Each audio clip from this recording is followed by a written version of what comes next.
যুবশক্তির form fill up শুরু হয়ে গেল। খুশিতে সবাই নাচানাচি শুরু করে দাও। যারা বাংলার বেকার যুবক যুবতী তাদের জন্য কিন্তু গুড নিউজ। সরকারের তরফ থেকে বিরাট ঘোষণা। সবাই বাড়িতে বসে না থেকে এখনই তোমরা তোমাদের স্মার্টফোনের সাহায্যে যুবশক্তির জন্য অনলাইন ফর্ম ফিল আপ শুরু করে দাও। আর এইরকম ভিডিও পেতে তোমরা আমাকে ফলো করে নাও এবং আমার ভিডিওটা বেশি বেশি করে অন্যান্য বন্ধু বান্ধবের মাঝে, বিশেষ করে যারা স্টুডেন্ট তাদের মাঝে আমার ভিডিওটা শেয়ার করে দাও। যুবশক্তি ফর্ম ফিল আপের জন্য কী কী শর্ত রয়েছে এবং কী কী ডকুমেন্টস রয়েছে তোমাদের সব কিছু আজকের ভিডিওতে আমি বিস্তারিত বলবো। শুধু তোমরা আমার এই ভিডিওটা ধৈর্য ধরে দেখো। নাম্বার 1, যুবশক্তি প্রকল্পের জন্য তোমাকে ভারতের পশ্চিমবঙ্গের বাসিন্দা হতে হবে। নাম্বার 2, তোমাকে টেনে টুনে মাধ্যমিক পাস করতে হবে। নাম্বার 3, তোমার আধার কার্ড থাকা লাগবে। নাম্বার 4, তোমার অ্যাডমিট কার্ড থাকা লাগবে। নাম্বার 5, তোমার অ্যাডমিটের পাশাপাশি আরও যে কোনো একটা ডকুমেন্টস যেমন রেজিস্ট্রেশন কিংবা সার্টিফিকেট এগুলো থাকা লাগবে। এবং তোমাদের যুবশক্তি ফর্ম ফিল আপের জন্য কী কী ডকুমেন্টস লাগছে, তোমাদের অবশ্যই অ্যাডমিট কার্ড লাগবে, তোমাদের অবশ্যই রেজিস্ট্রেশন সার্টিফিকেট লাগবে, তোমাদের অবশ্যই এক কপি ছবি লাগবে এবং তোমাদের সিগনেচার লাগবে। এই যে কয়েকটা ডকুমেন্টস এবং সত্যের কথা বললাম, এইগুলো সবই তোমাদের কিন্তু লাগছে। আর তোমাদের একটা কথা আমি বলি, তোমরা যারা এতক্ষণ ধরে আমার ভিডিওটা দেখলে তোমরা কিন্তু ভিডিওটা বেশি পরিমাণ শেয়ার করো। অনেকেই কিন্তু নিজের ভিউ কামানোর জন্য, নিজে ভাইরাল হওয়ার জন্য কিন্তু ফেক ভিডিও তৈরি করছে।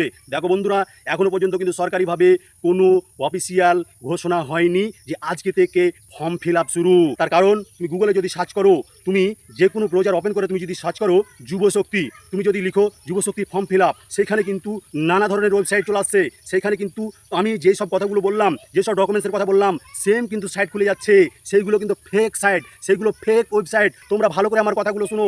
সেই সব ওয়েবসাইটে গিয়ে তোমরা কিন্তু কখনো ভুল করে ফর্ম ফিল আপ করতে যাবে না। আমি তোমাদের সচেতনের জন্যই কিন্তু ভিডিওটা বানাচ্ছি। এটা হচ্ছে সচেতনতামূলক বার্তা, তাই আমি ভিডিওটা তোমাদের মাঝে তুলে ধরেছি। আমাদের এখানে অনেক যুবক যুবতী ভুল করে ফেক ওয়েবসাইটে ফর্ম ফিল আপ করে ফেলেছে, যার কারণে তাদের ব্যাংক ব্যালেন্স খালিও হয়ে গেছে। তাই বলছি, বিশেষ করে যারা স্টুডেন্ট তাদের বলছি, তোমরা ফেক ওয়েবসাইটে কখনো ভুল করে ফর্ম ফিল আপ করতে যাবে না। আমি তোমাদের জন্যই শুধু এই ভিডিওটা বানাচ্ছি, যাতে করে তোমরা ফেক ওয়েবসাইটে ফর্ম ফিল আপ না করো। তোমরা একটু ধৈর্য ধরো বন্ধুরা, সবাই একটু ধৈর্য ধরো।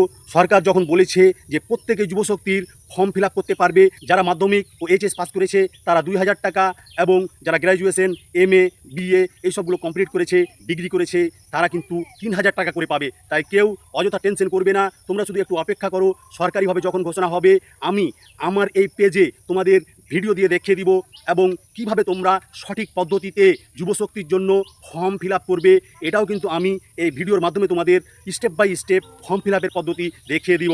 তাই তোমাদের সচেতন করছি, তোমরা কখনো ভুল ওয়েবসাইটে গিয়ে, ফেক ওয়েবসাইটে গিয়ে তোমরা ফর্ম ফিল আপ করতে যাবে না, যতক্ষণ পর্যন্ত সরকারিভাবে কোনো নোটিফিকেশান পাচ্ছ কিংবা যতক্ষণ পর্যন্ত সরকারিভাবে ঘোষণা না হচ্ছে। যারা এতক্ষণ পর্যন্ত আমার এই ভিডিওটা দেখলে তারা কিন্তু আমার এই ভিডিওটা প্রচুর পরিমাণে অন্যান্য স্টুডেন্টের মাঝে আমার এই ভিডিওটা ছড়িয়ে দাও। তার কারণ অনেকে কিন্তু ভুল করে সেই ফেক ওয়েবসাইটে গিয়ে ফর্ম ফিল আপ করে ফেলছে। শেষে বলবো, আমার এই ভিডিওটা তোমাদের কাছে কেমন লাগলো বন্ধুরা? আমার এই ভিডিওটা তোমাদের কাছে যদি ইনফরমেটিভ বলে মনে হয়, শিক্ষণীয় বলে মনে হয়, তাহলে আমার এই ভিডিওটা প্রচুর পরিমাণ অন্যান্য বন্ধুদের মাঝে শেয়ার করে দিও। টাটা।